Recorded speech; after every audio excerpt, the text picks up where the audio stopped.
జయంతి పర్వదినాన ఆంజనేయుడి పూజకు, ఆరాధనకు ఎంతో ప్రాముఖ్యత ఉంది. ఈ సందర్భంగా హనుమాన్ జయంతి శుభముహూర్తం, పూజా విధానం, విశిష్టత గురించి ఇప్పుడు తెలుసుకుందాం. హనుమాన్ జయంతి హిందూ పురాణాల ప్రకారం శ్రీరాముని భక్తుడు హనుమంతుడు.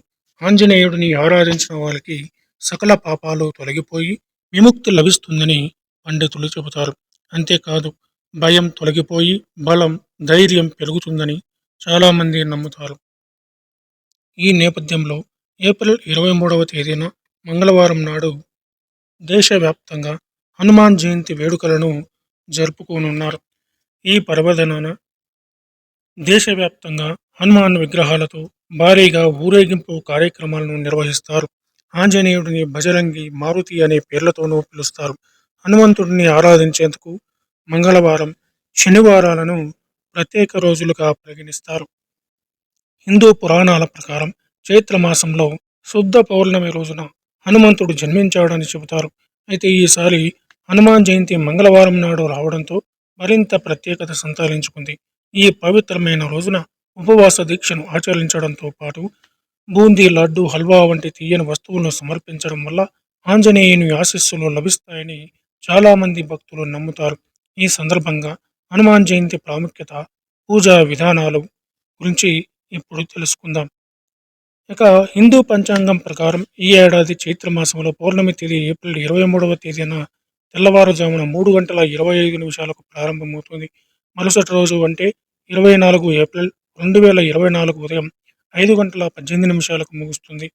ఉదయం తేదీ ప్రకారం ఏప్రిల్ 23వ తేదీని హనుమాన్ జయంతిని జరుపుకోనున్నారు. ఈ పవిత్రమైన రోజున ఉదయం 3:25 నుంచి ఉదయం 5:18 మధ్య హనుమాన్ పూజ చేయొచ్చు. ఈ సమయంలో రోజంతా శుభముహూర్తమే అని పండితులు చెబుతున్నారు. ఇంకా హనుమాన్ జయంతి రోజున సూర్యోదయం కంటే ముందే అంటే తెల్లవారుజామునే నిద్రలేచి స్నానం చేయాలి. మీకు నివసించే ప్రాంతంలో దగ్గరలో ఉండే హనుమంతుని దేవాలయానికి వెళ్ళి సింధూరం సమర్పించాలి. ఈ పవిత్రమైన రోజున హనుమాన్తో పాటు శ్రీ సీతారాములను పూజించాలి. ఎర్రచందనం, అక్షింతలు, పూలు, ధూప దీపాలు, బట్టలు, పండు తదితర వాటిని హనుమంతుడికి సమర్పించాలి. హనుమాన్ జయంతి వేళ హనుమాన్ చాలీసా, సుందరకాండను పఠించాలి. పూజ పూర్తయిన తర్వాత హారతి ఇచ్చి ప్రసాదాన్ని అందరికీ పంచాలి. హనుమంతుని ప్రత్యేక అనుగ్రహం కోసం ఓం హం హనుమాన్ నమః, ఓం నమో భగవతే హనుమాన్ నమః అనే మంత్రాలను జపించాలి. హనుమాన్ జయంతి రోజున ఉపవాసం ఉండి నేలపైనే నిద్రించాలి. ఈ ఏడాది హనుమాన్ జయంతి మంగళవారం నాడు రావడంతో మరింత ప్రాధాన్యత పెరిగింది. అంతేకాదు, ఈ రోజంతా చిత్రా నక్షత్ర ప్రభావం ఉంటుంది. చిత్రా నక్షత్రానికి కుజుడు అధిపతిగా ఉంటాడు కాబట్టి హనుమాన్ జయంతి రోజున అంగారకుడు మీనరాశిలో సంచారం చేయనున్నారు. ఈ సమయంలో హనుమంతుడిని ఆరాధించడం వల్ల అన్ని కష్టాల నుంచి విముక్తి లభిస్తుందని చాలామంది నమ్ముతారు. అంతేకాదు, ఆకస్మిక సంక్షోభం, ఆరోగ్య సమస్యలు, మరణ భయం వంటివన్నీ తొలగిపోతాయని పండితులు చెబుతున్నారు. ఇక పురాణాల ప్రకారం అంజనాదేవి ఒకప్పుడు ఎంతో అందంగా ఉండేది. అయితే తనకు శాపం కారణంగా భూలోకంలో జన్మించింది. తన బిడ్డకు జన్మనిచ్చినప్పుడు శాపం తొలగిపోతుంది.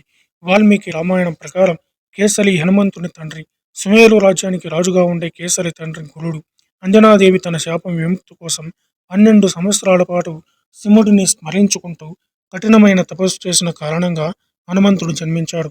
అందుకే ఆంజనేయుడిని శివుని అవతారంగా నమ్ముతారు. హనుమాన్ జయంతి రోజున ఏదైనా ఆంజనేయ స్వామి గుడికి వెళ్ళి స్వామివారిని దర్శనం చేసుకోవాలి. గుడిలో హనుమంతుని ముందు నెయ్యి లేదా నూనెతో దీపం వెలిగించాలి.